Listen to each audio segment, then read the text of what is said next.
ต้องทำมาได้ก็ได้ผมมาเลยโดนองค์ไงถ้าต้องได้การันตีได้ครับ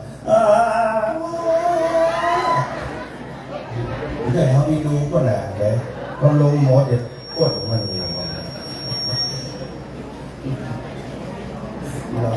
เราเล่นกัน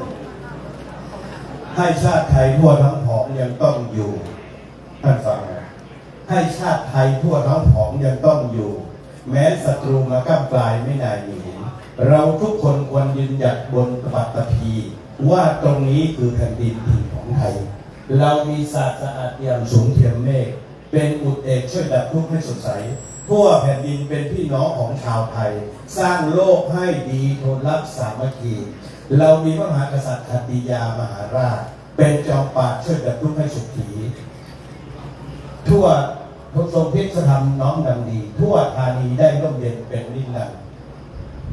นะโมตัสสะภะคะวะโตอะระหะโตสัมมาสัมพุทธัสสะนะโมตัสสะ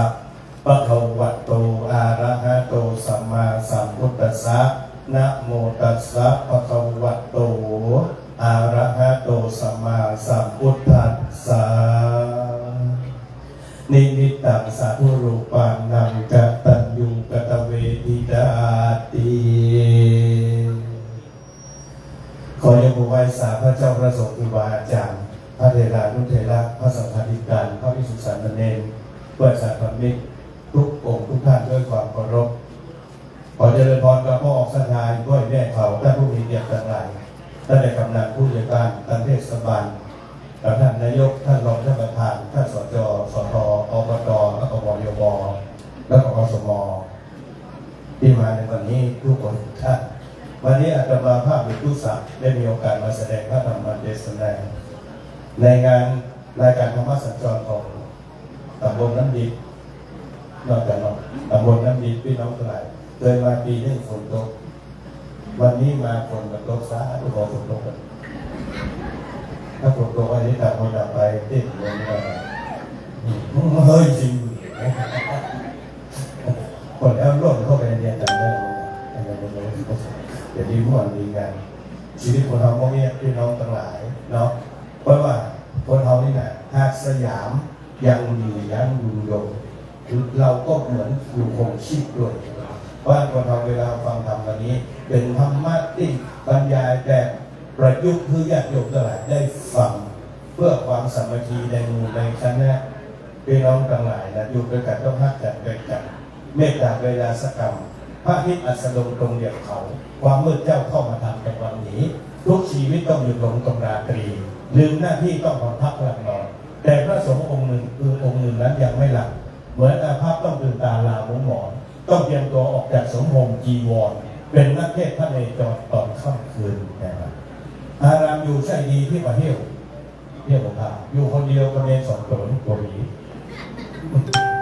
อารามอยู่ใช่ดีที่ประชาโยมศรัทธาน้อยเต็มที่ไม่อาจฝืนต้องออกเทศโปรดศรัทธาทุกค่ำคืนไม่อาจฝืนใจสุกูก็สู้ทนต้องสู้ไปหัวใจใส่ธรรมะบทหรืออีกไม่ลดละบุญกุศลแม้ศรัทธาทั้งหลายพี่น้องในตำบลน้ำดิบอย่างมุ่งมั่นต้องการตนนักเทศก่อนท่านเองจบคนดีดังนักเทศนั้นใส่คนหลงจิตทุกสักมาได้ยกถามมาดาสัญญาตุ๊กสักเดี๋ยวพี่เดียวเข้ามานี่รู้มีคนห้องอยู่ตุ๊กตุ๊กตุ๊กเดี๋ยวเขาไปเชี่ยวนะพอเดียวเข้ามาเป็นม่วนเป็นงานตัดอีกบ่อยแม่เขาก็ร้อนก็ดังตั้งแต่ปากประตูลงรถอุ่นมาเดียวเข้ามาม่วนอกม่วนใจอีแม่เขาเลี้ยงแย้มเดินใจตัดคนนั้นตัดคนนี้บางคนก็เอานั้นมาถวายคนนี้มาถวายเขาบอกไงทุกคนก็ถวายเป็นข้าวมันผู้เรียนของเรียนสูงเนี่ยจริงสูงเราเป็นเกียงเลย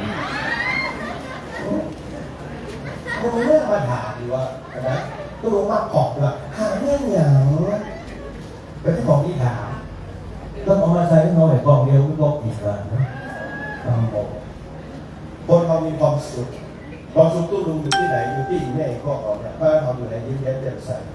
ได้การธรรมะสัจจรนี่นะตู้ลุงไปมาโอ้พี่น้องทั้งหลายถึงมาดังอย่างเหมือนกับอาจารย์บางตัวเนี่ยก็ต้องมีเวลาแย้มเสียงแห้งนะเขาเนี่ยโอ้เขาเหมือนกันเลยรับรองเดือนนี้เดือนมีวันเดียวเนี่ยนี่เดือนกว่าอันนั้นก็ไม่ย้างเลยก็เสียงว่าให้ตำรวจที่เขาบอกตะเกียบทับเขาแบบนี้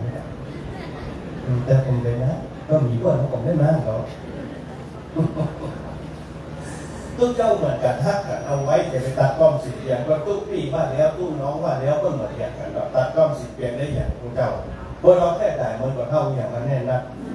เขาของเงินทองว่ามีสินทรัพย์ตายแล้วมาได้เรื่องเขาล่าสุดข้อปัจจัยมีสองอย่างถ้าเราฝังเอาชีวิตคนเราบ้านปลายสุดทันอันชีวิตปัจจัยอย่าไปเบิร์นสั้นจิตใจมุ่งหวังเจนนะอยู่กินทำบุญสุนทานไปเรื่อยๆที่ฮัทในที่เสียงอันชินดีคนไรแล้วอยู่เพื่อแผ่นดินความสามัคคีมันมีและเจ้าพี่น้องทั้งหลายทุกคนทุกท่านรวมกันเราอยู่เลยพี่น้องฟังไหนรวมกันเราอยู่แยกหมู่เราตายรวมกันวุ่นวายแยกไปตายคนเดียวเขาก็ต้องบวชสงครามโลกเขาต้องบวชสงครามโลกเขาต้องบวชสงครามประเทศท่านไม่ทำต้องบวชเขาหัวหมู่เดียวกันเนี่ยหมู่ห้วยยันดีเนี่ยได้ครับมีหมูอาจจะมาเพื่อนพอได้แต่ตอนนี้จับมือถึงแสนกินข้าวกินปลาด้วยกันก็งานไหว้หลวงงานพิพาทงานถิ่นงานศพงานสร้างงานฉลองวิหารงานฉลองศาลางานประจำปีกันเราก่อแข่งบังกันห้องพวกคนใจเข้ากันแล้วเดี๋ยวพอได้แบ่งภาคแบ่งพวกกันแล้วก็ให้เข้ากันละนั่งคนดีคนตามไปดูปากสนามนี้แล้วเขามันก็เลยแตกแยกกันบ้านตู้ลุงขอเมตตาจะไปแตกกันอย่างเงี้ยอันนี้สามัคคีประเทศเรามีอย่างอีกก่อนแม่บอกท่านผู้มีเกียรติมีชาติมีศาสนามีองค์พระมหากษัตริย์และมีประเพณีมีงานเสาที่หนึ่งนั่นหรือคือชาติไทยเราอยู่เมืองพัฒนาบ้านทุกเราเราอยู่เมืองแล้วมึงได้ประเทศเมืองไทยกันหรือเปล่าเราที่พูดกันบนโมสะโพกเราอยู่เมืองได้ไหมแค่พูดหัวนี่เมาแบบโยกอะค่ะที่อีกปีนะเดี๋ยวเราก็จะใครรู้แต่เอาสองแก้มก็มีตำรวจก็มองอันเนี่ยจะไปเอาสองแก้มไม่ได้แล้วทางคนนั้นเอาใจถึงโดยตรงนี้บ้านเนี่ยหมู่บ้านนาติ้วคนถุงถ้าไม่มีก็หนีเนี่ยหมู่บ้านนาติ้วนะครับก็ถึงมันหม้อผมยกไปถึงหม้อตึงตักทีนี้คนแล้วเอาก็ต้องหัวออกมามันลงทุนนะต้องบางอย่างต้องกล้วยมันลงทุนมันลงทุนนั่นเราก็ต้องกล้วยอ่ะเขาก็ได้มาบินแก่ได้100 แก่ก็มันเป็นยังไงก็บอกว่าคนเรานี่อย่างไรพี่น้องกันแต่ที่คุณว่าอย่างไรเราอยู่เมืองอีกอ่ะเราอยู่เมืองต้องรักเมืองต้องชูชาติอนุบาลความไทยจะหายไป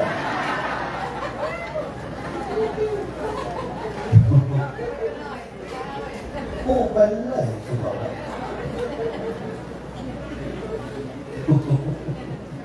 เราอยู่เมือง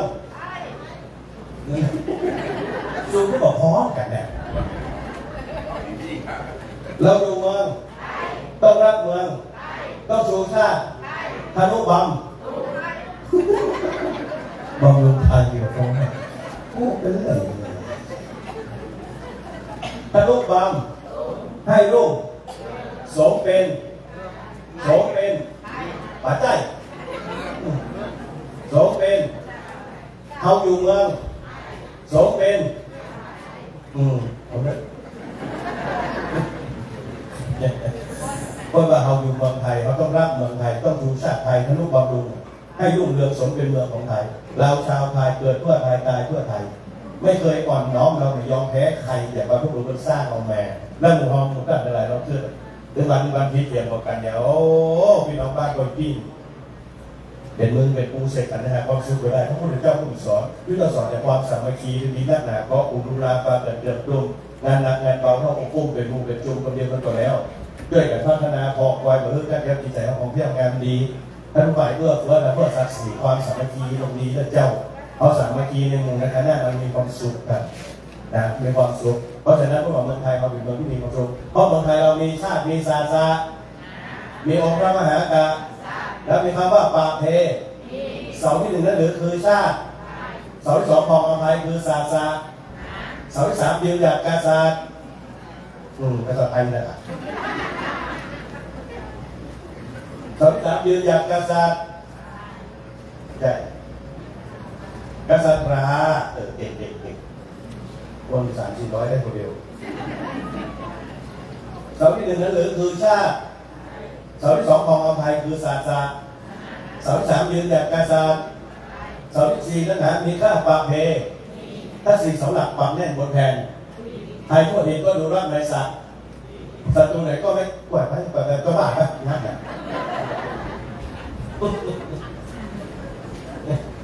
ศัตรูไหนก็ไม่กล้ามาลาวีไทยเราก็มีแต่สุขสันต์นิรันดรเพราะเราเกิดมาร่วมโลกเดียวกันทักกันไปกันแยกหมายที่ไหนเดียวพอไปผมมาเป็นพี่เป็นน้องเป็นหมู่เดียวซีเพื่อนกันหมดก็เราสังเกตพอแล้วไปว่าที่เนินสมาเตอร์เนินอันท่านผู้นำกันหลายนะกำนันผู้ใหญ่บ้านการเทศบาลอบตการท่านสจสทหมู่นี้นี่นะพี่น้องกันหลายคิดว่าได้เป็นผู้นำผู้นำเป็นวันแล้วพ่ออีพ่ออีแม่นะเขาเลือกเพื่อนขึ้นมาเพื่อนถึงได้เป็นผู้นำอีพ่ออีแม่เขาเหมือนกับตู้หนุ่มแล้วลูกไม่ดีมาตอนข้าราชการนิมนต์ตู้ลุงนี่มานี่ได้มาแล้วเนี่ยเรามาจากบ้านของเจ้าเอาขอบคุณข้าราชการเลยแต่ที่ยังตั้งเต้เนี่ยท่านอาจารย์นะว่าก็รู้ท่านได้เต้ฮอมบอกว่าทำโมมันแบบได้ดีถามนะอันใดของพออันนั้นกันอันตั้งใจการก็ตามจะเจอหนูเอ้ยปล่อยไม่จะเขามัวตั้งทั้งหลายว่าเขาอยู่ที่ไหนก็มีความสุขความสุขก็ลงอยู่ที่ปล่อยแม่เขาเนี่ยคนบอกว่าเอาอยู่ที่ไหนก็จะอยู่ที่ไหนไปจุจีเสร็จกันเวลาฟังธรรมะนี่ต้องง้อกับคนเป็นประเด็นที่คนทางธรรมะนั่นนะมีปล่อยแม่ที่มีอะไรอย่างทานข้าวก็อย่างที่เราวันนั้นเอาโมสั่งพี่น้องทั้งหลายค่าเป็นตาเป็นยายค่าคุณครูค่านักเรียนอย่างสบายเนี่ยทุกลุงบอกว่าธรรมะกับการมาโลกาจะมีแน่เพราะอย่างท่านก็เข้าใจเรื่องนึงนะทุกลุงว่าเนี่ยที่เราอ่อนเขาเสียเดือนวันนี่นะไม่ใช่เสียกับพ่อกับแม่นะพี่น้องมันเสียเพราะอย่างสังคมทุกลุงยกตัวอย่างเรื่องงานเลยสังคมเพื่อนอย่างนี้แม่บอกกับโทรศัพท์เนี่ยโทรศัพท์เนี่ยแม่ของลุงบอกว่าเอาเปิดขึ้นมาลูกหลานนี้แม่เขานั่งไว้นี่นะ199 คนมันเล่นโทรศัพท์มันทำโทรศัพท์มาปุ๊บมันเปิดปุ๊บมันรู้หมดเลยสิ่งแค่พ่อมีในนี่หมดจะฆ่ากันวิธีใดมีในนี่หมดเราจะฆ่ากันข่มขืนกันในมีในนี่หมดจะลักทรัพย์อย่างไรก็มีในนี่หมดจะจุกร้ายหลอกลวงยังมีนี่หมดยาเสพติดจะเอาซ่อนอย่างไรยังมีในโทรศัพท์นี่หมดเพราะฉะนั้นอันนี้คือตัวดีสำหรับสังคมในวันนี้แต่พวกเรายกยอปอปั้นพี่น้องทั้งหลายสิ่งบดีชอบอยากจะเด้อพี่น้องแชร์ออกไปที่คนนั้นคนนี้หันนะสิ่งดีๆงามๆบัดแชร์เนี่ยมันได้ใช้ว่าเมื่อไหร่แต่ละ4-5 ข้อท่านต้องเอาไก่4-5 ข้อก็อย่างป่ากามุสูเนี่ยป่าหน้าที่นะกามีมุสาสุราที่เพราะบนเขานี่นะทุลุงเคยพูดอยู่เสมอว่าทุลุงนี่เคยเขาออกมาไปอบรมคนในข้อแต่ก็ไม่นะผ่านหมดท่านนั่งนี่ท่านบอกเคยเขาข้อท่านบอกหูเขาทุกเคยเข้าไปนะอบรมคนในข้อสารทุลุงก็ขึ้นมาละสารจังหวัดเชียงใหม่สารตะปูนกับแม่สารเชียงดาวทุลุงก็ไปตู้ลุงหันมาหมดบัลลังก์ศาลเป็นใหญ่ตู้ลุงก่อนนะกกตจังหวัดเชียงใหม่ตู้ลุงกดไปลุงเป็นผู้นำเนี่ยตู้ต้องศึกษาพระพุทธเจ้าเขานี่นะเปิดจบปริญญาโทปริญญาเอกเปิดจบปริญญาธรรมเก้าเปิดจบปริญญาเนี่ยพระพุทธเจ้าเขาจบอย่างไรเพราะนั้นแต่ตาลอนมันเต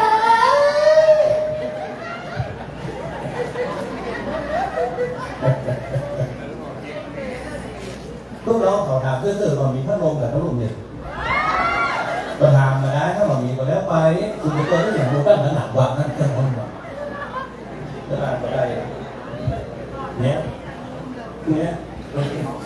ดือดร้อนคนหลงเรื่องเนี่ยผู้ฟังพระพุทธเจ้านะฮะก็ตรัสรู้ชอบได้โดยพระองค์เองนะครับพี่น้องเคยสวดมนต์อ่ะโยโสภะคะวาอะระหังสัมมาสัมพุทโธพระผู้มีพระภาคเจ้าเป็นพระอรหันต์ดับเพลิงกิเลสเพลิงทุกข์สิ้นเชิงตรัสรู้ชอบได้โดยพระองค์เองเมื่อตรัสรู้บ้านคนเรานี่จะเป็นผู้นำต้องศึกษาความรู้ดูลุงนี้แบบเจ้าวัดแล้วแต่แม่เขาเชื่อตามห้องได้สุดแต่ไอ้บ้านเนี่ยตัวแบบให้เล่าคนก็เล่าไปเถอะเพราะว่าเล่ากันมีก็มีเล่ากันหายก็มีพอสุมาด้วยแท้นี่เดียวเข้ามานี่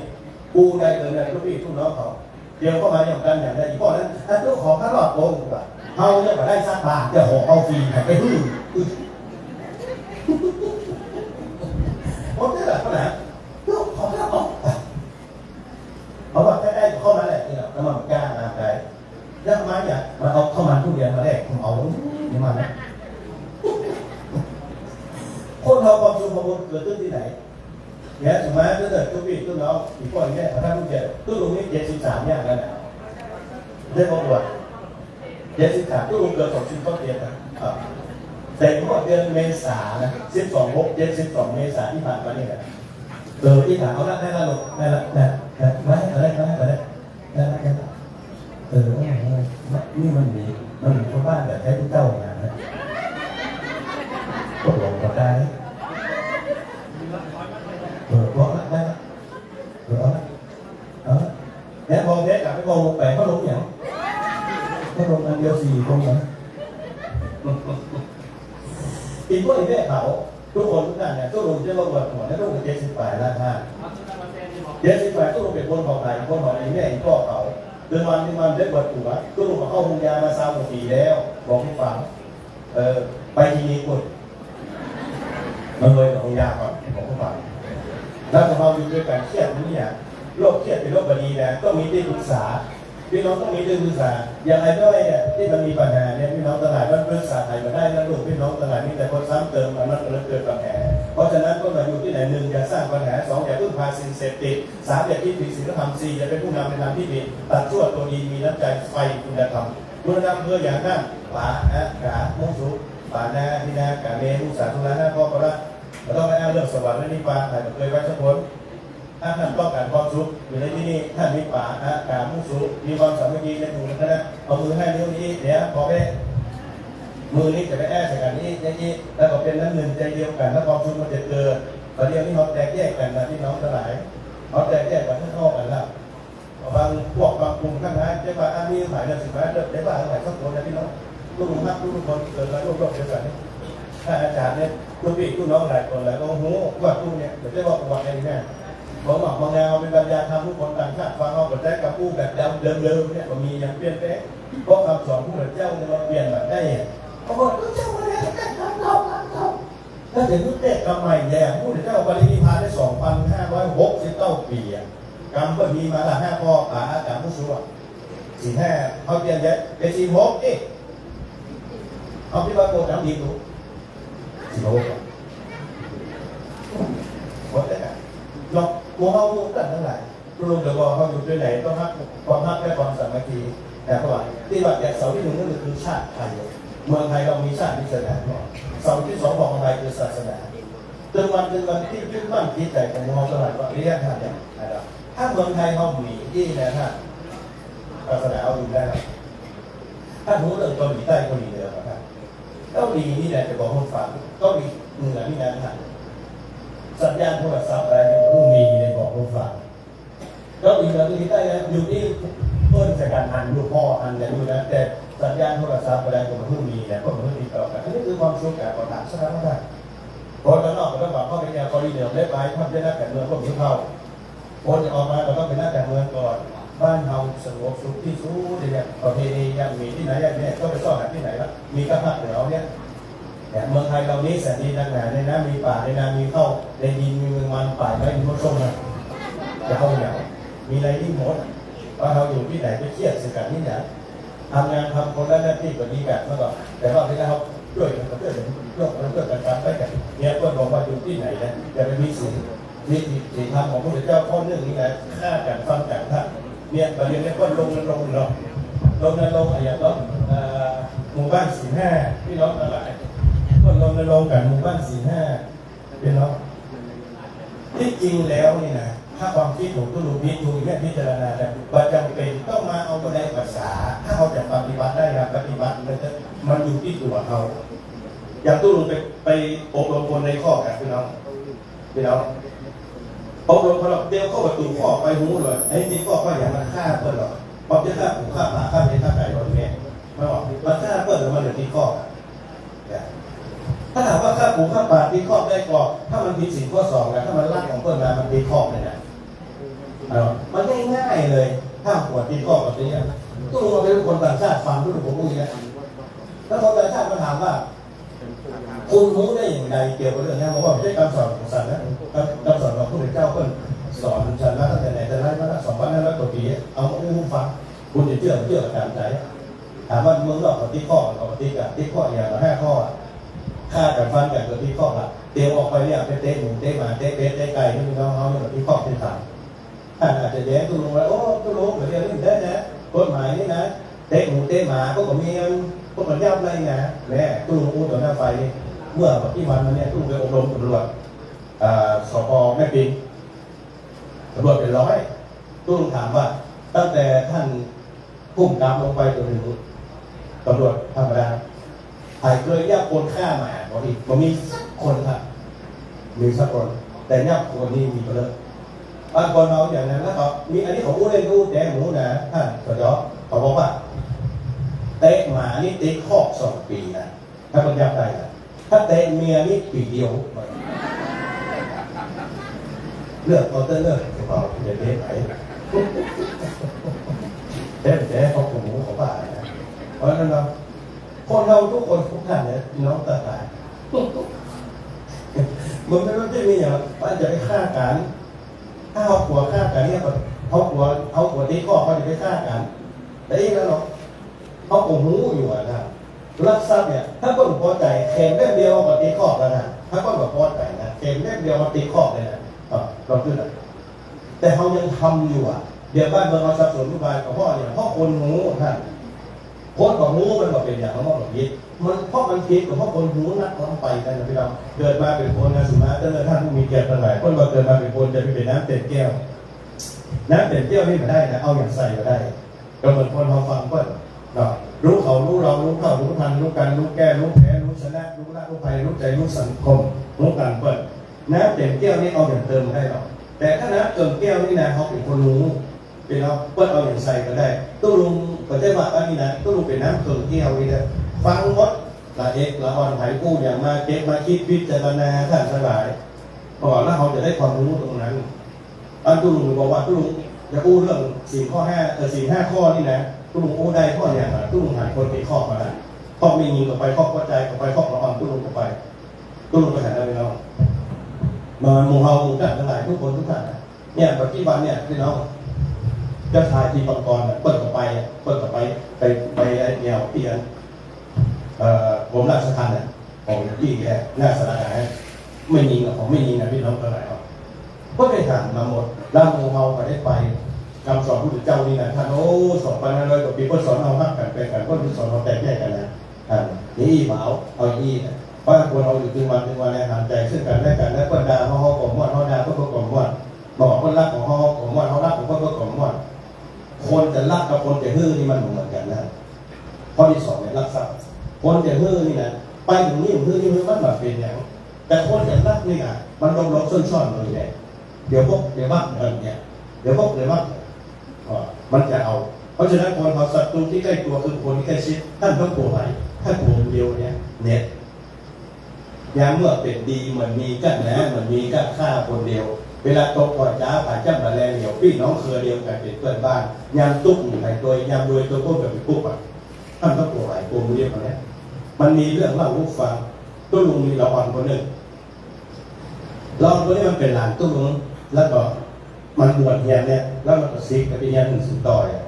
แล้วมันก็ไปเอาขันโยมคนหนึ่งเป็นเจ้าเขาอาคามาอยู่ที่ตู้ลุงแล้วมันก็บอกว่า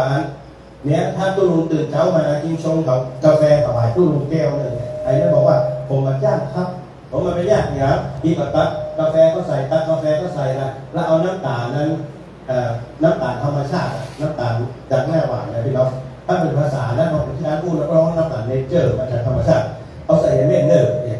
ดีเหมือนนั้นก็ได้ลงถ้าขอฟังขอดูฟังลงนี่ก็บุกฟังบุกกินข้าวหนมมั้งน้องกินข้าวหนมจ๊อกอ่ะเนี่ยเขาถึงไหนเขารู้เลยถ้าคุณลุงตื่นมาที่ชงกาแฟถวายคุณลุงแก้วเลยไอ้นั่นมันมาอยู่ได้3 เดือนตื่นเช้ามาตู้ลุงก็ได้กินตื่นเช้ามาก็ได้กินเนี่ยตกแถววันมาตู้ลุงตื่นลูกขวายตู้ลุงตื่นเช้ามันลูกขวายตู้ลุงบอกว่ากาแฟบอกดีแล้วเฮ้ยมาได้กินแล้ววันนี้นี่แหละมันตื่นมาตู้ลุงทับปักเข้าทับนี่อย่างตู้วันนี้ผมตื่นสายเข้าตู้ลุงแต่ที่อย่างตื่นสายเมากระดูฟุตบอลนะครับพี่ไงล่ะก็ผมมานั่งไปพูดตู้ลุงเราผมบอกคุณนี่นั่นนี่แหละแต่เดี๋ยวตู้ลุงเข้าห้องน้ำแล้วเดี๋ยวผมชงกาแฟถวายห้องน้ำตู้ลุงก็มีบอกเสาเนี่ยแล้วเขาบอกนั้นเนี่ยไปบ้านเขาผมบีบประตูอีแม่เขาก็สังเกตนะมันก็ชงได้เลยตักกาแฟใส่ตักน้ำตาลใส่แล้วบางคนต้องแกล้ง เนี้ยของเพชรแล้ววันนี้นะ3 จอนอ่ะเอาขึ้นใจว่าโอ้แต่ทีนี้ห่างแง่ออกไปห่างดีวะสอนคนเป็นท่าโดนลูกน้องตัวเก่าเจ้าอ่ะ3 จอนแต่ยังไงมันเป็นการเอาไปถึงเขามันมาก็ลูกค้ากาแฟเอาคิดอ่ะเอายกโต๊ะกาแฟวันนี้มันให้จะขมอ่ะเพราะบางโคค่าหวานอย่างเอาว่าจริงมุ้ยเยอะหวานผมจะได้การหน้าอย่างขอสุมาเลยนะจริงไปผมบอกมาแล้วการหน้าแต่ว่าจริงไปก่อนผมไม่ได้จริงครับจริงไปมาบอกถ้าจริงบอกยอมรับนะจริงออกวัดไปเลยป้ายขนครัวใส่รถไปขึ้นไปอยู่ดอยแบบต้องมาอยู่ด้วยกันคนประเภทนี้ก็มีจริงแม่งก็ครับจริงเตื้อตั้งแต่วันแรกวันถึงวันนี้โอ้โหวันเตื้อละ3 จอนทีแม่ของคุณเราคนเดียวนะเอาแบบที่ไปเจียนเรื่องอย่างก็ที่แค่อยากกินยังแบบชมกินคนเดียวคิงก็กินมาบอกกินด้วยกันเนี่ยครับข้องกับการว่าแบบช้ามันหนักไปอย่างเมื่อตายได้อย่างเดียวนะแบบเป็นแค่กินกูไปโทษแล้วโทษนะตู้มาตายนะโอ้ยมันคนละเรื่องเรื่องเดียวกันนะกินด้วยกันเนี่ยพอที่ไม่พูดกินด้วยกันเนี่ยปวดก็ลูกตายไปตายไงก่อน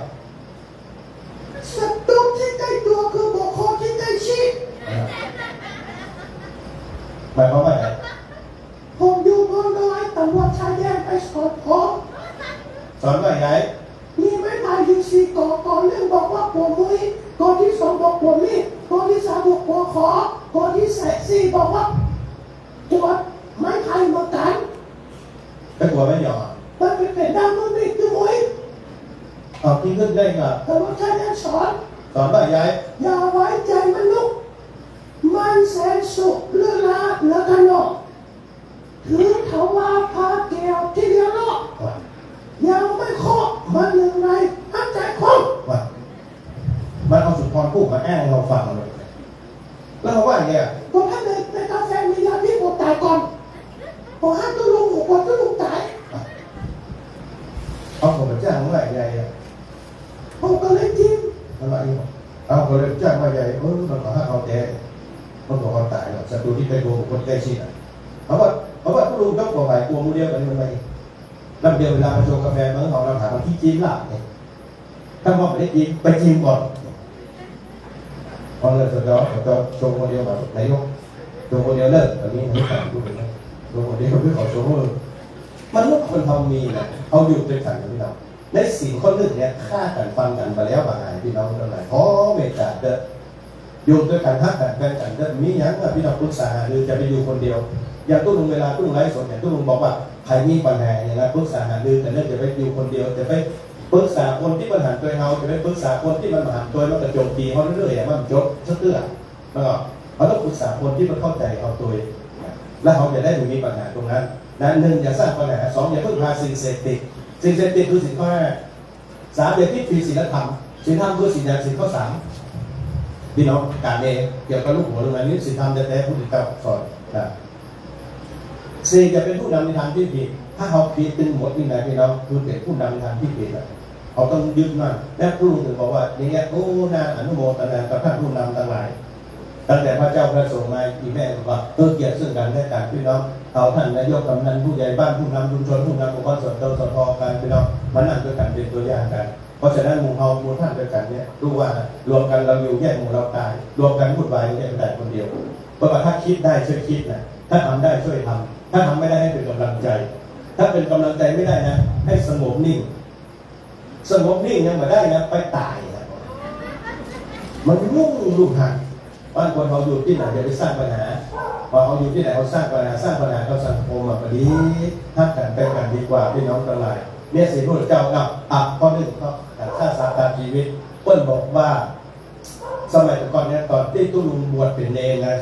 2510นี่นะจะเล่าให้ฟังหน่อยเนี่ยคนจะเป็นเนรได้นี่นะคนไว้คนหาของท่านตั้งหลักปูนบอกรู้ว่าประเด็นเหมือนเชียงใหม่ก่อนก็จะสอบสามเณรสีขาเลยเนี่ยก็จะสอบสามเณรสีขาถ้าอาจารย์ตั้งเวทก็สอบมาสอบก่อนสามเณรสีขาก็สอบแล้วที่เชียงใหม่นี่ก็สอบสามเณรสีขาหรอองค์ประกอบของสามเณรสีขานี่นะคือศีล 5นี่แหละครับ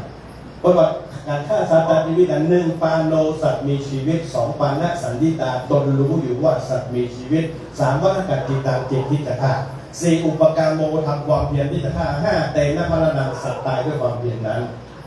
การฆ่าสัตว์ตัดชีวิตเนี่ยไอ้น้อยคนหนึ่งพี่น้องเมื่อปีใหม่พอมาตายเข้ามันละกินควายมาแล้วมาถามหอก็รู้ครับอันการฆ่าวัวฆ่าควายนี่มันมีสิ่งที่ทำก่อนเอาตามที่นี่อย่างก็ผมตายเอาแล้วไปเกิดเนี่ยก็ผมตายก็มาหลักควายมาเลยผมหลักไม่ได้มีตัวก่อนก็รู้ไม่ใช่ถ้ามาตามได้บุญกระบาดไอ้แม่พี่น้องห้วยน้ำเลี้ยงจะเพิ่งรู้ว่าไงมันลากมาแล้วถ้าเขาบอกบาปไม่ไปตามว่าอื่นเนี่ยเขาก็บุญเนื้อกับกินลากก็เลยจ้างว่าใจกินห้าก็กับห้ากับใจตันถ้ากินจ้าเดี๋ยวมาขายเดี๋ยวรีบไม้จีมาก่อนก็มากเดี๋ยวจะมาสักประเดี๋ยวดิอันมูอีพ่อไปของอันมูที่อยู่ขึ้นมาเดี๋ยวมาเอาอ่ะมองเฮ้ยมันต้องมีคนอยู่ข้างหน้าเขามาถ้ามีคนมันมาเอาหมดเอาเก็บมาแล้วแต่เขาอีพ่อจะให้เขาไปแล้วขายเนี่ยการฆ่าสัตว์ในชีวิตเนี่ยเหมือนเราส่งที่กลุ่มถ้าใครได้ที่กลุ่มเขากึศเลยอันนั้นคิดเต็มประตูเอาใครได้มันหรอกเอากึศอ่ะไปไหนให้เดี๋ยวไปส่งที่กลุ่มป่ะเอาภาษามาบัดบ่อยอ่ะสอบอีกนะบอกสอบนี่ไปละไปไหนสอบที่กลุ่มก็มาเนาะนี่ตื่นกูก็เนี่ยที่กลุ่มแล้วของเงาหล่นจนนี่เป็นเขาอยู่ไว้หลังหล่นเมื่อคืนสอบเมื่อวันพุธมันออกน้ำรอเอาน้ำใส่หูเปิดพอออกไปตายของหูฮะออกมาแล้วก็จะโคตรบีบหัวก็จะแป๊บคนโบราณนี่แหละที่กรุงนี่แหละคนไว้กันก่อนนี่เนี่ยพอเพชรนี่ได้มากี่ตัวมาใส่หม้อเนี่ยอันนั้นอยู่ในหม้อนี่นะบีบกระโดดก็จะบีบจะเล่นหยังให้คนยุบสภาละโอ้ยให้แก่ไปเลยมือไงก็แต่คือว่าเขาว่าอะไรเขาหอบรวยไปไหวแล้วเนี่ยทุกวันเนี่ยกำไรกิโล8 บาทรวยไปไหวแล้วเนี่ยใส่ตั้งก่อนนี่ไอ้ที่กลุ่มไอ้ที่ตัวของก่อนเนี่ยไอ้เคยส่งที่กลุ่มเนี่ยก็นะเนี่ยไปถึงบ้านตู้ที่กรุงเซนละมั้งตัวได้เต้นวิเปียไม่เห็นตัวเลยบิดหัวก็เดี๋ยวแป๊บตอนก็บิดหัวก็ใช้ละไซส์ปีกเด็กแข่งก่อนเราไซส์ปีกเด็กแข่งก่อนน่ะหักคอก่อนก็แบบถ้าเปิดหักคอสูงจะเล่นใหญ่เอาเหนียงเพื่อออกตั้งก่อนนี่นะจับมาได้คือตั้งลุ่มตะบน2 ปอกล็อกเด็กอีกก้นก็จัดกอกกี้ก็ออกคนไข่คนสดคนนิ้วไข่ก็ไปอันเนี้ยเด็ด100%อย่างไอ้น้อยที่อันก็เกิดที่นี่พี่น้องปัญหานี่นะไอ้น้อยที่ผิด100%ต้องคิดก่อนแล้วเนี่ยมันถึงไปทำเพราะคนเราเนี่ยประเด็นเรื่องความเครียดเนี่ยคุณรู้หรือความเครียดมันต้องเครียดอย่างเสียครับพี่น้องอยู่ประจำเรื่องต่างเรามันก็แต่ทางใจซึ่งกันและกันต้องอาการท่านแม้กันเลยพี่น้องเลยทำการทำงานกันคนละหน้าที่อยู่ด้วยกันไม่ต้องเครียดกันในสิ่งข้อที่1มาแล้วมาหายมีอีแม่อุ้ยคนนึงถือ18เข้าภาษาเนี่ยถือ18หรอกเลิกโรงเรียนเลิกวัดมาปิดไปบ้านผมปิดไปบ้านลูกสาวประกาศมาห้องอีแม่เนี่ยอีแม่มาแล้วตามาแล้วแม่กินกันแล้วโคตรบอกกูลูกวัดมาแบบเดียวเนี่ยมาเป็นอย่างวัดส่วนวัดบ้านส่วนบ้านรู้จักแยกบอกกูนุ่งขาวมันนุ่งขาวเปลี่ยนเนี่ยกาลูกสาวของเจ้าว่าอีแม่ของเจ้าไงแล้วมึงเอาอย่างไรได้กินเนี่ยจะซื้อเตาไปให้ยังเตากันอีแม่บอกอีน้อยเตามันเป็นอาหารมังสวิรัติกดกินอยู่แต่ถ้าในเตามีมดมีแมงละมาเกี่ยวกันมันอาหารของคนทักกันเลยแล้วมึงยังเหมือนเนี่ยก็เนี่ยบัจจ้างมึงซื้อมาอย่างวะก็อีแม่ย่างจ้างแต่กูไปที่กินลูกเตากินไปย่างแล้วลูกมาแก้วมาแหวนทำไมอีแม่ผมต้องใหญ่แล้วมึงเอาอย่ามาแบ่งน้ำมันหรอบอกกูไม่ได้กระมังเงินหนาอยู่แหละอีน้อยกูถือศีล8นะแล้วมึงจะเลือกกูฆ่าปูฆ่าเนาะมันเป็นอาหารของคนแล้วมึงยังมาฆ่าเจ้าหัวเบาหัวกำโอ้ยเอาอย่างดีนี่อีแม่พี่ใหญ่ผมใจนะความฮักลูกใครจะฮักเอาต้องบอกแม่ ตั้งหม้อแกงอ่ะแทนเนี่ยตาเรื่องนี้อันเนี้ยไฮไลท์มันอยู่ที่นี่เอาปูใส่กระมังมีแม่กี้ปูอ่ะปูก็แจ้งข้ามึงเนี่ยลูกกูจำบาปอยู่ที่คนจำกรรมอยู่ที่คนเก่งกูไม่ด่าไปกูไม่ด่ากูบอกมันมึงโดนเต็มๆแบบเพราะกูจะแบกหัวเพื่อมึงข้ามวัฏฏะสงสารเนอะมีวิปานเบียงแก้วด้วยตัวเองเนอะกูเนอะอัตตาหิอัตโนนาโถตนแลเป็นที่พึ่งของตนแม่ตั้งน้ำเดือดโบ๊ะเสร็จแล้วล่ะเอาไม้มาไก่เนี้ยเอาเพชรอันนี้สมมติเป็นมะขามเอาไม้ไก่เนี้ยไต่กับตัวแล้วปู่มันมี8 แท่งนะฮะก็ไต่ก็ไปถึงเกิดการทำให้เราเนี่ย100 ตัว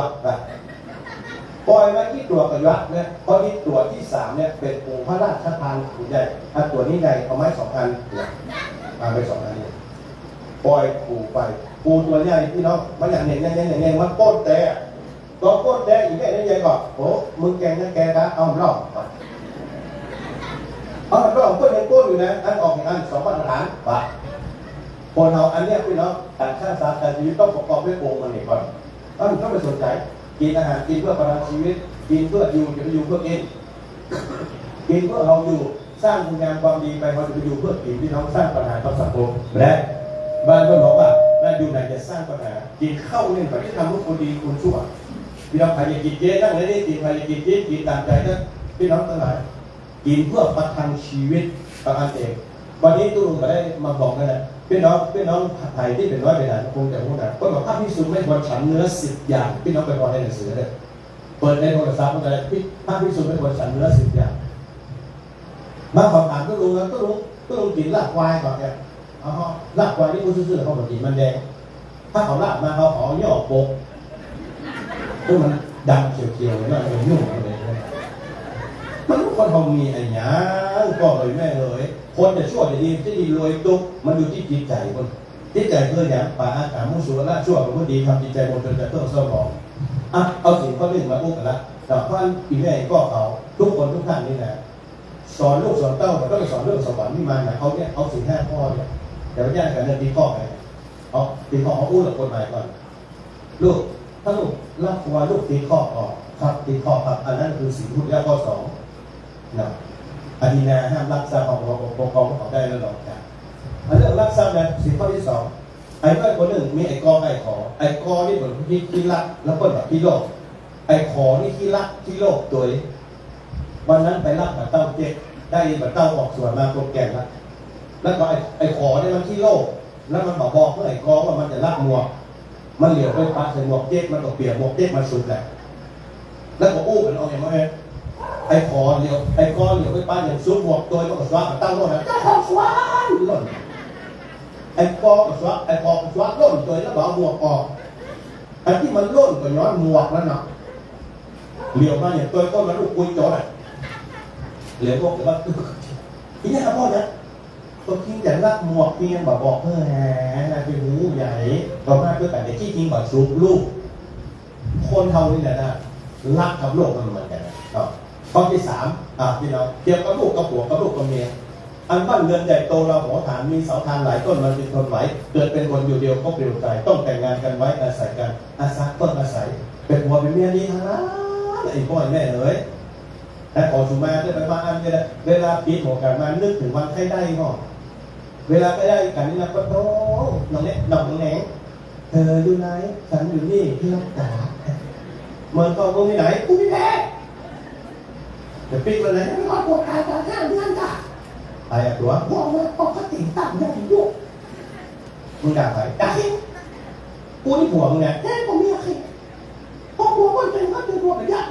น้าเขาบอกว่าอันนี้น้ำตาลมันจะตีตั้งนะผมจะมันสิมันทับแล้วมึงยังไงเมาไงพอเราเข้ามาคิดเดียวกันที่บอกทุกวันไปหมดแล้วตั้งติ่งเอาติ่งเนี่ยกันมึงเอาเบอร์พวกแม่เราเนี่ยมาเข้ามาที่เราเหลือที่ไม่เกินไปถ้าดินมาอยู่ในที่บอกว่ารักที่เนี่ยที่เป็นอย่างกึศแต่ก่อนที่ตัวบอกนะอยู่กับคนนั้นเดินต้องใช้ยาชอบตั้งว่ะตึ๊ดแต่ยุ่ดีแล้วมึงเอาใหญ่เปล่าใหญ่ตอนนั้นทำไมนะ ดอกกุหลาบแล้วบ้างเลยห้าเธอเท่าขา ผมก็บอกห้ามมึงใจหรอก เพราะนั้นฉันจีกูมาถ้าเดียวลูกหาไปยัดกันขึ้นมาเข้าไปในห้องเขาดอกแม่จันทร์ระวังหัวเตียงเลยที่ทำเอาคนเลย แล้วมึงเอาใจหรอ เขาย้ายไปตายเลยเขาไปเลย กูไปใจนะ ไปก็ หัวโปกปากโปกไปป้นประตูบ้านนั่นแหละอย่าว่าแล้วไม่มีคนที่รู้ให้แม่เนาะดูปอดตัวได้สุดดอก ที่จะไปไหน ก็ไหนก็กูเนี่ยมึงไหนกูวะ บ้านหลังนี้นะ นี่อย่าง ถ้าออกไปแล้วเข้ายากเลยบอกกูก่อนที่จะไปแย่จ๋า ก็ไม่ได้ด่ามึงไหนกูวะ ที่ถ้าที่ขึ้นไปดีแบบเขามีลูกด้วยกันที่มาห้ามลูกตาม ว่าถ้าแต่ลูกกูวะ ห้ามมันต้องไปอ่ะ แอบมาแล้วมึงกูไปมึงปวดโดนตีนะ มันได้มีจังหวัด แต่คนเรา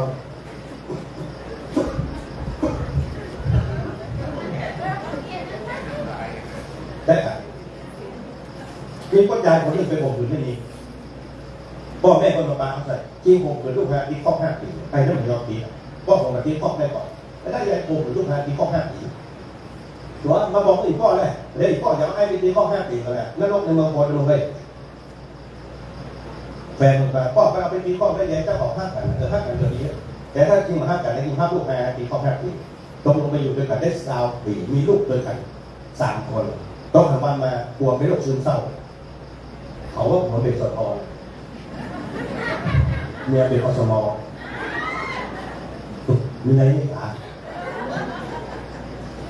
ตัวมันเลิกไงแต่พี่ยังเลิกไงพ่อไม่เป็นไงเป็นหัวมึง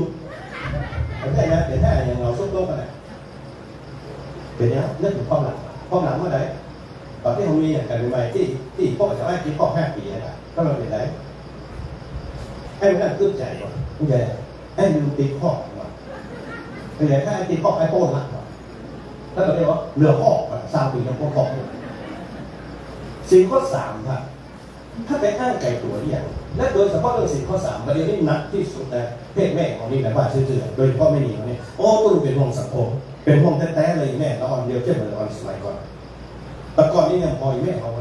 สะดือยังหันเดียวที่แปลงสะดือพูดผู้ลูพาล่าทำโมจัดโพอันสุมาเลยผู้กำลังหมายเลยว่าลูกซี่ก็คืบแต่แน่ก็มันก้มที่นี่บทวัดน้ำบทว่าบทน้ำดีกว่าก็แท้ค่ะอันอย่างใหญ่แล้วมึงว่าปวดกัน แต่เซ็กซี่นะคุณดีมากสวยมากเลย มีอะไรเนี่ยมีกฎหมายข้อใดเนี่ยแต่กฎหมายพอลูกกันเดียวนายถ้ารู้กฎหมายกับลูกก่อน จับเลยอนาจาร กฎหมายลูกกันเดียวนายจับเลยอนาจารมันแท้ไปละแล้วก็ทั่วโลกเหมือนกันนะประเทศบ้านเรานะประเทศบ้านเราเหมือนกันประธานหมู่เฮาหมู่ตั้งทั้งหลายนะลูกก็เริ่มตั้งอะไรเนี่ยถ้าเคยหันเราเมื่อปีแล้วผ่านมานี่นะประเทศประเทศมีอยู่พวกต่ำส้มมาได้ไหมมันจะเชื่อกล้องก็คือตู้ตะวันตู้เป็นเตะน้ำดิบใช่เป็นเตะกันทำว่าสัญจรที่หมดแน่ตู้ถามว่าเนี่ยมันเป็นใหญ่ถูกต้องใส่เสื้อในมันต้องใส่เสื้อในถ้ามันได้อายออกมาแต่นายกเนี่ยผู้ชายก็เจ๊อะมันถึงใหญ่กับน้ำมันเหลือกันคนไปซื้อเนี่ยมันไม่ใช่ห่อโคกหรือมันห่อก๋วยเตี๋ยวมันใช่ขั้นว่าแล้วเขาจะโทษใครประเดี๋ยวได้โทรศัพท์เปิดออกมาลามกโยกเป็ดมีหั่นมดสารลาปัดเด็กมีหั่นมดผมคือมีหั่นมดถูกไหมแก้นั่นแก้มดเขาว่าทุกเจ้าบอกนะเขาเจ้าทุกตาบอดหรอเขาก็ต้องบอกอีกพ่ออีแม่ท่านผู้นำตู้ลงเป็นนักเทศนักพูดตู้ลงเป็นวิทยากรนะตู้ลงต้องรู้ตันต่อเหตุการณ์เหมือนกันตู้ลงรู้เลยก็ตู้ลงในศาสตร์ตู้ลงขึ้นศาสตร์ได้ก็บอกตู้ปุ๊บเข้ากกตปุ๊บกกตได้เพราะเขาไปหันมากับตายเขาสุดท้ายรู้ได้อะท่านตู้ลงยังต้องไปหลายๆประเทศไหนที่ลงรู้ได้ผมว่าลงเคยไปบ้านคนเราเหมือนกันเราต้องเอาบ้านเรามันมีที่แต่ถ้าผู้นำตลาดยังเคยไปหาพัทยาเนี่ยบางคนยังเคยไปพัทยาซอยโพงไปแล้วเอาอย่างใหญ่ก็มีพี่น้องคนไทยมาทั้งนั้นเนี่ยถามว่าตู้ลงออกไปนะแต่ยังว่าเขาไปศึกษาเนี่ยเอาแค่เดียวเลยนะมานั่งในรถขี่ไปขอโอ้อันนี้ครับบ้านเมืองเขาเป็นอย่างนี้รู้เดี๋ยวพี่น้องขนาดคือสิ่งภาษาพุทธเจ้าก็สอนแต่มันเมื่อมันเกิดคนถึงจะทำเรามาพี่น้องตลาดไทยเป็นทุกข์ของพวกเราแล้วพ่อแม่เราเป็นทุกข์ ดีข้อที่ถามและคงคืนและนำกำเราข้อที่สามข้อที่สี่พี่น้องทั้งหลายอย่างปิยวาจานี่เขาอู้กันลงส่งกันปองปฏิวัติคำโบราณว่าจังให้ปอหอกให้เต๋ถ้าจังนี้ให้พอเลยอย่างมางานเนี่ยบางคนมาจะมาได้อย่างตัวไม่ไหวน้องก็มาคนเดียวเนี่ยโอ้อีพวกมันมาคุณถามมันอย่างพูดจังเลยจังแล้วเดี๋ยวสอบหาก้อยเล่นอย่างก็หาก้อยมาจะมือจีบนะน่าขนาดได้มาก่อนมากับไหนเนี่ยปากจะต้องกินมาหน่อยก็เนี่ยพอจังให้พอค่อยเปย์แล้วแตะกับแตะท่านดูละครก่อนละครเพื่อแสดงตัวอยู่ตลอดแจ้งเพื่อนแน่แจ้งหายแจ้งมุกแสดงแล้วเงาแล้วไม่ได้ติดตั้งโลกนะเพราะถึงโลกมันจะโลกเนี่ยมันจะโป่งยังโลกแน่เลย เขาไปยุ่งอย่างกับอีวิทเพื่อแสดงคือพอแต่เขาโขดแตนแล้วระหว่างคนที่นั่งกับคนแสดงไผ่เกิดความดันเนาะเขาหาเรื่องใส่ตัวรู้ท่านเขาหาเรื่องใส่ตัวเขาลูกก็ก่อนบางคนเครียดนะให้น้องทั้งหลายรำคาญกินข้าวคงไปรำถึงแล้วเครียดเรื่องเปิดคนเนี่ยนั่นในสิ่งข้อสี่นี่นะปิยวาจาอู้กันลงทรงกันพอจะเสน่ห์อยู่ที่ปากเสน่ห์อยู่ที่ปากอู้บรรทัดนั่นนับจะหวังอู้ก็จังกำเดียวได้กระปากเอามากินที่ฉิบเกลือหรือว่ากินเพชรกินเกลือกินส้มกินปลาดูมาใกล้ๆงัวไปตัวควายประเภทหลายข้อนี้หมดเนี่ยพอแม่กรรมจะจบละเต็มเงินผมได้ทุกคนทำไม่ส่งเกียรติอยู่อีพ่อยแม่เขาเนี่ยปลาเขากินที่กินเกลือแต่ก็ละแล้วเหมือนกันหมดทุกคนต้องการสี่อย่างท่านรวยก็ต้องการสี่อย่างทุกคนต้องการสี่อย่างทุกคนทุกสัตว์สิ่งของต้องการสี่อย่างหมดกันในโลกคืออย่างหนึ่งที่อยู่อาศัยสองเครื่องนุ่งห่มสามยารักษาโรคสี่อาหารเขาต้องการเหมือนกันหมดแต่ทำไมเขาต้องทะเลาะเอาไว้กันตั้งแต่ป้ากันนะมนุษย์มันมีอย่างนั้นเหลือเราคิดดูดีนะท่านได้นะดีอย่างว่ากันไปมีเมื่อใดตุ้มเมื่อใดจะได้อย่างไปหรอกมีเงินทองกองล้นพ้นภูเขาจะซื้อเอาชีวิตไว้ก็ไร้ผลอันความตายหมายไว้ทุกคนติดสินบนเท่าไหร่มันก็ไม่คืนได้ซื้ออย่างนั้นหรอกก็มีเงินไปสร้างร้านรถตุ๊กอย่างแบบเดียวแบบสบายเป็นยังไงอยู่ห้องยาห้องพิเศษเปิดจ้างหมอ3 คน4 คนเปิดจ้างเลยแม่พอเพชรเนี้ยถ้ามันอย่างเงี้ยนะอย่าโดนรัดเนี่ยหมอเปิดหายมาแล้วนะเปิดไงเหมือนโดนเบื่อผมอยู่เป็นที่ไม่ไหวแล้วเนี่ยแล้วมันก็จะดีนะบางครั้งบางคราวผมก็สมมติเนี่ยเตรียมเข้ามาที่เนี่ยคนดันก่อนวัดของตัวก่อนเนี่ยแล้ววัดของเขาถูกเป็นมันคือของบ้านเขาท่านตู้นี่แหละตู้ลุงเป็นคนที่บอกให้ไปตรวจนะตู้เป็นอย่างนี้ตู้ตรวจหรอไปเช็คร่างกายที่บอกไปนะท่านบอกไปเพราะอะไรเนี่ยเข้ามาอยากรู้เข้ามามีอาการเขาก็เลยบาดไปถ้าเราไปนะอย่างน้อยสุดวัดความดันแล้วก็ความดันก็มันต่ำเลยก็เป็นนะก็มันต่ำเลยก็พอดีพองานนี่นะผมเป็นนะก็ความดันต่ำก็ถูกนะอ๋อเนี่ยพักผ่อนเยอะๆนะลูกกินมันเด็ดไม่ได้กินหรอเขาบอกแล้ววัดความดันนี่ลองไปก็เครื่องวัดความดันมีทั้ง3 อันแล้วแขนกระชุกอันนี้นะได้สกัดนะความดันไปดีแล้วไปชุกทั้ง2 อันมาเหมือนเต่ากับ2 อันโกงยาเหมือนเต่าแต่ได้บ้านต้องถ่ายนะแต่ว่าจะถึงไปที่ไหนหรอตุ้มไปเช็คร่างกายนะบอกไปจะมันถ้ามีอาการก็ไปอย่าเขาอยู่ก็ได้อ่ะท่านนายกท่านกำนันผู้ใหญ่บ้านเขาตีลงมาเนี่ยท่านที่เขาเป็นอย่างสมมติเพื่อนเดียวกันในสนิทนะเฮ้ยที่เป็นอย่างมาว่ะหน้าดำคือลึกเอาแล้วยิงเสียงแล้วแบบแทนได้อย่างมาแล้วว่าไปบ้านด้วยแล้วได้ยิงดำเปลี่ยนไปเลยจริงนี่ไหนอย่างจิตมันเสียท่านท่านที่เขาไปได้ที่อย่างมันก็เกิดแบบนี่อย่างว่ามันท่านไปได้อย่างมันตั้งใจดีเพราะเข้าใจเรียนติดไปบ้างเกิดเมียปากมาเรียนเลยโดนว่าเนี่ยแต่ที่ไหนนี่มันตั้งเปิดอะไรมันตั้งว่าเปิดหน้าดำแท้ถ้าเกิดเมียว่าแท้ผมไม่อยากมาเนี่ยจะเมื่อยด้วยของผู้เลือกมันหมดกำลังใจมันไม่มีกำลังใจแล้วก็ว่าฮือกำลังใจซึ่งกันและกันมีหมู่อสมประธานอสมแบบสบายไปอยู่โรงยาหมู่วันลูกบ้านก็ไปเยี่ยมหาแม่ประธานเป็นได้พ่อโอ้อยู่กับสูงมาได้แล้วเด้อแกกันเดี๋ยวก็ประธานใหม่เจอโอ้ไปฝากอันกับตะบ้านมาเยี่ยมหาถ้าทางแบบนี้วันนี้ดูดีขึ้นตั้งเยอะแน่หรออันที่วันเราคงได้ไปเยี่ยมด้วยกันได้พอรับด้วยกันแล้วไปประธานเนาะไอ้หรอโอ้เป็นประธานบ่อยแต่โอ้ไปฝากอันเหมา เป็นกำลังใจให้กันเนอร์นี่แหละท่านจะปิดกันเนอร์หมดเวลาเยี่ยมละแต่เดียววันมันพูดก็จะมาแหมเนาะเป็นกำลังใจดีเนอร์นะโชคดีประทองประไหนออกคงยามารีบเนี่ยมาตามถุงลุ่มอย่ากู้กันได้เรียกพลัดตัวมันแต่โป้นคืนนี้เนี่ยพวกคอตามมันก็มองไม่แล้วไม่ตัวจะต้องได้ขึ้นแน่เลยเตรียมเลยถ้าได้เอาหมวกดีเนี่ยโมเอาโมตั้งเท่าไหร่ปีแยกวาจานี่สำคัญเนี่ยกินข้าวแล้วขี้ทำความดีกันหรือยังกินแล้วมาขี้ไปไหนคนเขาเหมือนกันหมดคนเข้าห้องน้ำมี3 อย่างก็บอกขี้กับเนี่ยผมเนี่ยกับโต๊ะบางคนเอาตึง3ของมาชุดใหญ่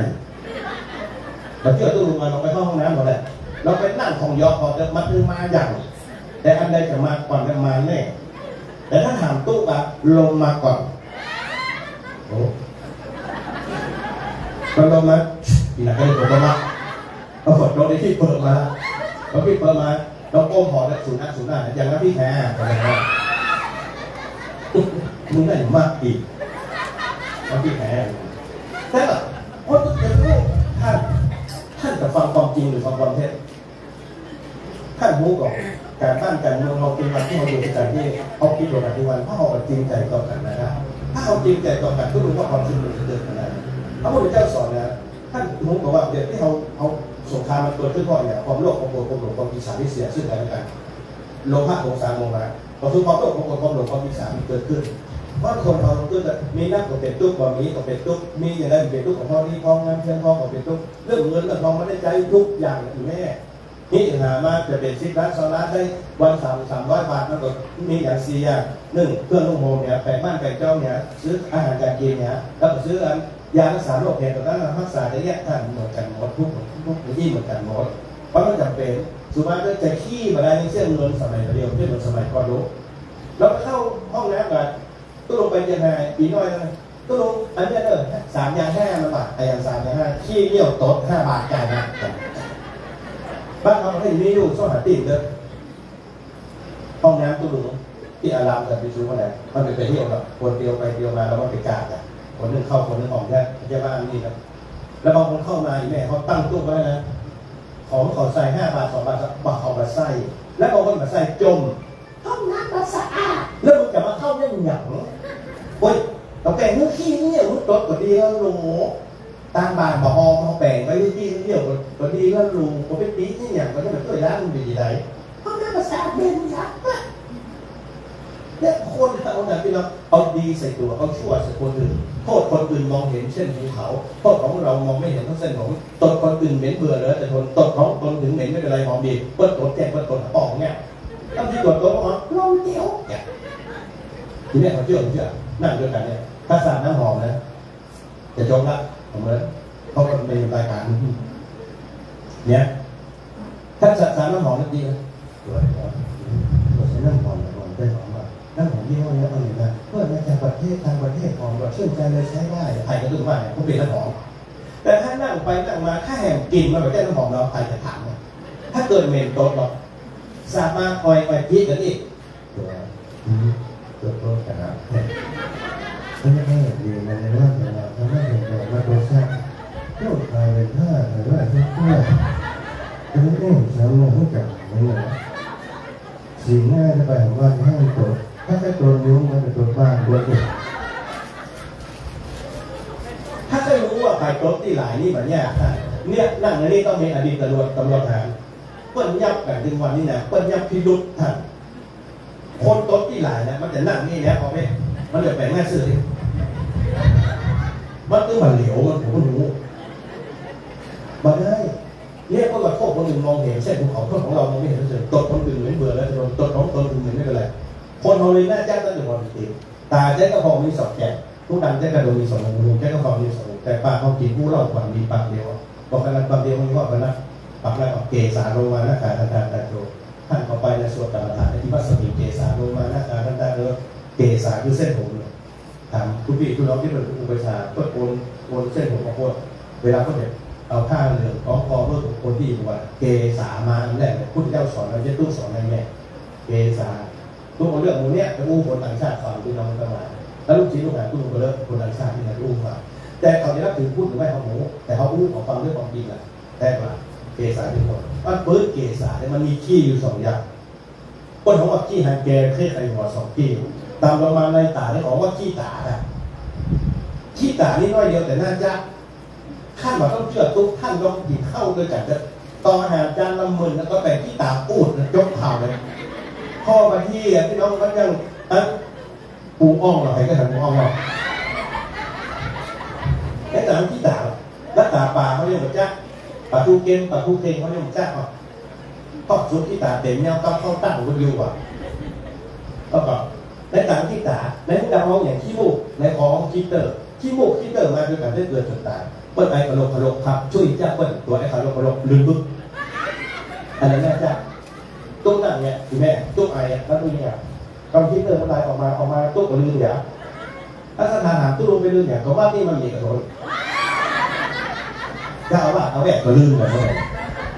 กระลืมมันนี่ใหญ่ถ้าช่วยอีกเดี๋ยวอะไรได้เนาะอันในพวกดาวของพวกในคอมพิวเตอร์ในลิ้นเขาขี้ลิ้นในเคี้ยวขี้เคี้ยวนี่เนี่ยถ้ามันได้ปูสมบูรณ์นะอย่าว่าไม่โคตรจบที่เปิดของมัน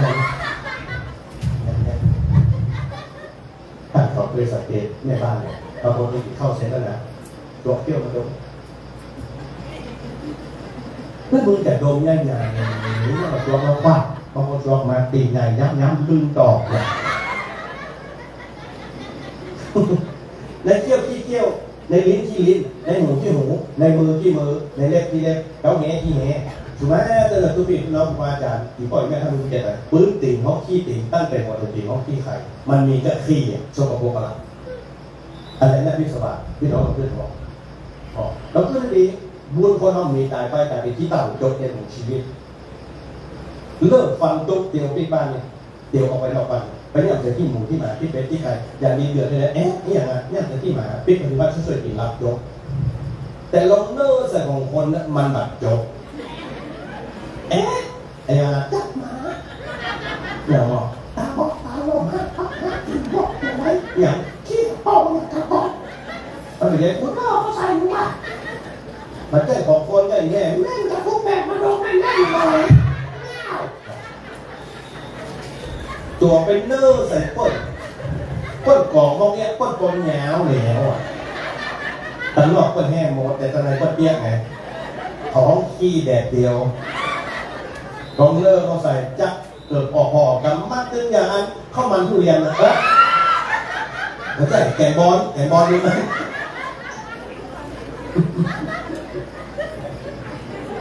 เนี่ยนี่อ่านรู้เนี่ยเข้ามาทุเรียนนะปกก้าอย่างนี้ด้วย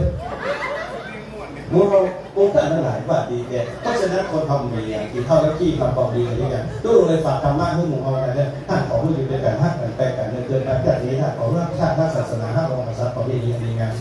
พี่น้องประเพณีของเขานี่มันสูญหายตึงได้ท่านยังบอกสำนักพระราชวังก็จะมีประเพณีนะครับประเพณีแรกงานลานวันก็จะมีนะวงสรวงก็จะมีนะมันต้องจุดจิ้นใส่กันตัวมันนับถือกันแล้วไปมีอยู่คนหนึ่งนะตู้ลุงกำลังไลฟ์สดเนี่ยมันคอมเมนต์มามันบอกว่าเมื่อตู้ลุงบอกว่าเป็นตู้เป็นเจ้าไม่ใช่ไงมันนับถือปากแค่ตื้อปากกาบอกว่ามันมาที่นี่ไงแต่ตู้มันได้อารมณ์ใส่ตลอดถ้าตื้อการบอกว่าแบบว่าเนี่ยแล้วตู้ลุงว่าลูกถ้าลูกชอบลูกบอกจากชอบนี่เป็นคนที่เปิดของไลฟ์พอตู้ลุงเนี่ยคนที่ถูกแล้วก็แค่ลุงเป็นร้อยคนบอกมีใครว่าไม่ตู้ลุงสักคนเดียวนี่เนาะถ้าชอบตู้ลุงออกไปลูกแต่เราต้องพอเดี๋ยวลูกจะเครียดนะถ้าเครียดก็ดีเนี่ยลูกเลิกดีนั้นเส้นเลือดในสมองแตกเป็นอัมพฤกษ์มองผ่านทันทีลูกแค่เป็นอย่างอันตามันเป็นคนไม่เขาต้องปันเมีย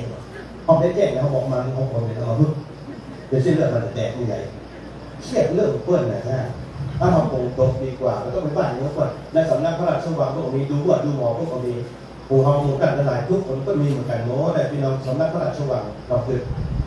พี่น้องรู้ก่อนเมื่อกฐินพระราชทานเนี่ยก็จะเอาเรือสุพรรณหงส์ลงน้ำก็จะทำพิธีบวงสรวงเลยเอาเรือสุพรรณหงส์ลงน้ำเนาะเอาละสรุปขึ้นไปต่อไปข้อ5จบละพี่น้องข้อที่5คือยาเสพติดนี่อันดับแรกผู้เจ้าถึงบอกเอาเหล้าเป็นที่ตั้งก่อนคนเรากินเหล้าในสติมาแต่เนี่ยมันเกิดสติเตือนมาเกิดปัญหาอันเรื่องเหล้าเป็นยาตุ้งมา5 ใบสักคนอาจจะกินอาจจะดื่มตามใจตู้ส่งเสริมกันเขาไม่ได้ส่งเสริมแต่รัฐบาลเป็นผู้ส่งเสริมพอจากพวกเราก็ส่งเสริมผู้ปลูกใบยาก็ส่งเสริมผู้เนี่ยสุราพื้นบ้าน แต่ก่อนเขาต้มในโอ่งกระโดดประเดี๋ยวมาต้มแบบพวกมีคนหุ่นยำอ่ะเขาก็ส่งเสริมเรื่องน้องไว้ได้แล้วแต่เองเราลูกปีพ่อแม่เขาเสียคนเดียวที่เสียพ่อแม่เสียเพราะสังคมต่างกันก็เลยฝากไว้พี่น้องทั้งหลายในสำหรับค่ำคืนวันนี้มันพอสมควรเวลาแล้วพี่น้องในหลายก็ชั่วโมงปลายนะเพราะเนาะเข้ามันใกล้หัวละพระอีกนะต้องอนุโมทนากับพระเจ้าพระสงฆ์ทุกพี่ทุกน้องเขาที่ปล่อยวันนี้ต้องเอาเรื่องศีลห้าเรื่องความสามัคคีเนี่ยมาอู้มาจ่าให้พ่อแม่เขาฟังต้องขอเมตตาแต่ในขอเมตตาคือหมายความว่าบอกว่าท่านกันไปจัดเลยท่านจะไปแตกจะไปแยกกันเลยท่านเลิกมันต้องแบ่งกันวันหน้ากันอย่างนั้นนะป้าเกิดกับพ่อเกิดกับปล่อยศาสนาพุทธเจ้านอนเนื้อของพุทธศาสนาก็มีแต่เนี่ยพี่น้องเนี่ยพระพุทธศาสนาเนี่ยมีแต่เนี่ยอีพ่อแม่เขามีเป็นพันคน2-3,000 คนที่หมู่บ้านแต่พระพิสุขเองเขามีแต่เนี่ยพี่น้องกันหลายข้างหลังบ้านเนี่ยก็คือจุดที่ใส่กันนั่งรถไฟเรามีตู้มีผ้าเนี่ยวัดมาไปเลยพอจะคอยไปจะมาบอกภาษาเรื่องมี12-13สิ่งเขามานอนวัดที่ภาษาแต่เขามานอนวัดที่สิ่งเขาเนี่ยบอกแม่ก็นานมาว่ะนอนวัดว่ะดูแล้วก็ดูจานบอกมาแล้วมูนี่เขาถามเขาได้บอกมาอาชีพเดียวคือรู้เจ้าเนี่ยบอกมาเราจะได้ว่าเพราะก็ว่าอย่างนั้นบางคนมันจุดจีกับตู้กับท่านนั่งรถไปพี่น้องทั้งหลายโอ้พอ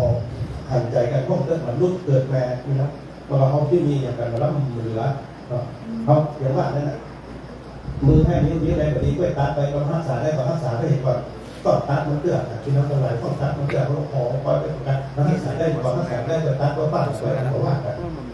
ตู้เกิดมาจากนี้ตู้เรียกว่าตู้เป็นคนดีนะแต่ว่าสังคมเขาเนี่ยพี่น้องทั้งหลายแต่ตู้เป็นคนของที่ป้อนเนี่ยแล้วการพูดตู้เป็นที่มาตลอดไปดูยูทูบตู้เลยเหมือนเดิมบางมีอย่างเป็นตู้บรรยายคนต่างชาติตู้ของผู้ที่แต่ว่าตู้มีร่างแปะที่กระไรตู้ผู้ภาษาอังกฤษที่เก่งนะเท่าไหร่แต่ตู้มีร่างแปะก็แปะเรื่องเขาแต่มันจะเหมือนเขาพูดคนละอันมันก็พูดว่าเหมือนนะถ้าเขาฟังเขาอะนะเพราะมีกระท้องแล้วอยากเพราะไหมท้ายที่สุดที่ขอบคุณอนุโมทนากับพระเจ้าพระสงฆ์ครูบาอาจารย์ทุกพี่ทุกน้องของในตำบลน้ำดิบที่มีโอกาสได้จัดรายการธรรมสัจจรสิ่งแรกเนาะที่เราสิ่งแรกวันนี้เราที่ได้นิมนต์ตู้ลุงมาพบปะกันอีกก่อนแม่ขอบคุณทุกคนลูกฝากไว้เลิกพี่น้องแห่งสิ่งต่อไปก็จะมีที่ไหนผมก็ว่ากันกันเลยท้ายที่สุดนี้อาตมาภาพขออ้างขอบคุณพระศรีรัตนตรัยและสิ่งศักดิ์สิทธิ์ทั้งหลายโดนบันดาลให้มีความสุขความเจริญเหมือนกันทุกๆคนเลิกนิมิตตังสาธุรูปานังกตัญญูกตเวทีตังทิพอสมควรเป็นเวลาพอยุติลงโพงไว้แต่เพียงเท่านี้เองก็มีเรื่องประการราชานี้ทุกสองในการนี้หลวงพ่อท่านอาจารย์พระครูบาอาจารย์สมศักดิ์ปิยวโนได้แสดงพระธรรมเทศนาเป็น